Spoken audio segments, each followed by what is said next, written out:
In this video, we're going to have a look at VLANing and specifically VLANing on the Netgate 7100.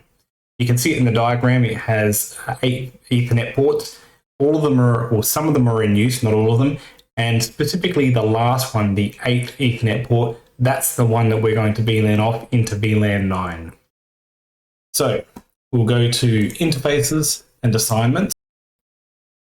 Go to the VLANs tab.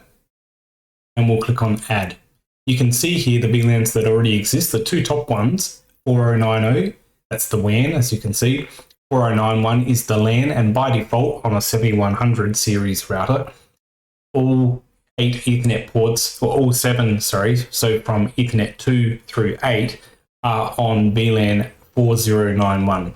So 2 additional VLANs have been created already, 4 and 8, and we're going to create a 9th one as well, or VLAN 9. So we click on Add.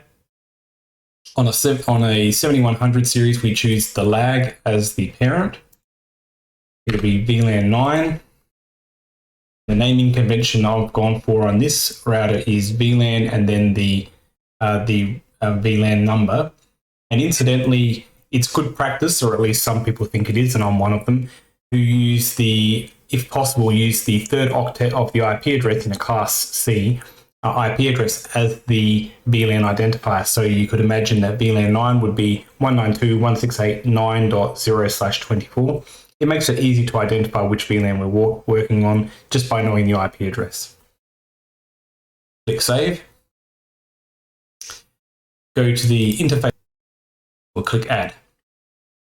Now we can go to Interfaces and Switch. Go to the VLANs tab and we'll click Add Tag.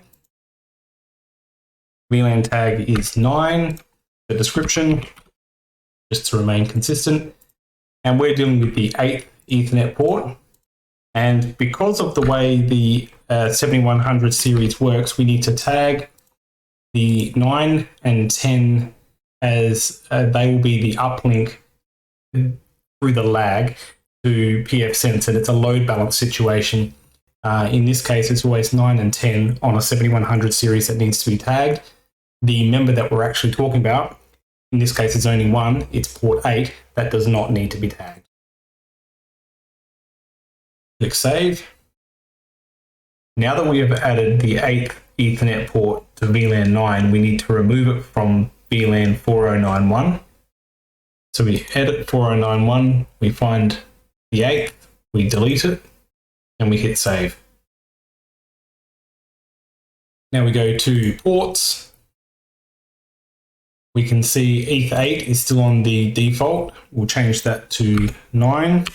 And what that means is traffic coming in on that interface should be automatically tagged as whatever we specify here. We'll hit Save. Now we can go to Interfaces and Opt5.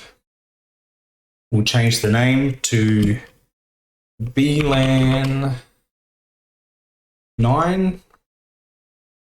We'll enable it. We'll give it an IP address.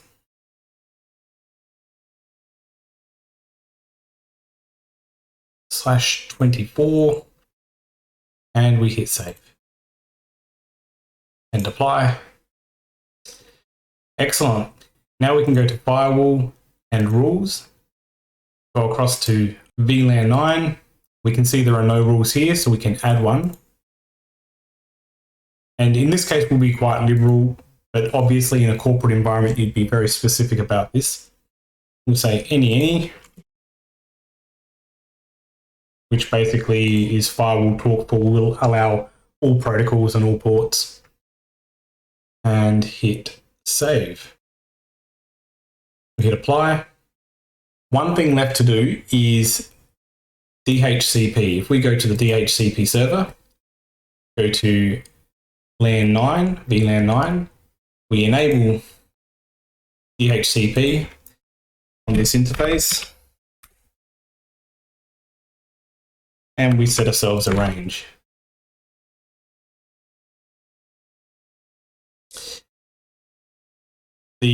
For the other options, the gateway by default will be this firewall appliance, automatically set, and we can hit Save.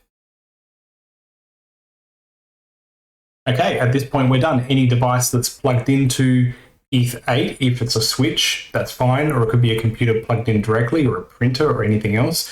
It'll obtain an IP address. It will be able to communicate with the internet and all other VLANs because our firewall rule is quite liberal, allowing basically everything. Thank you.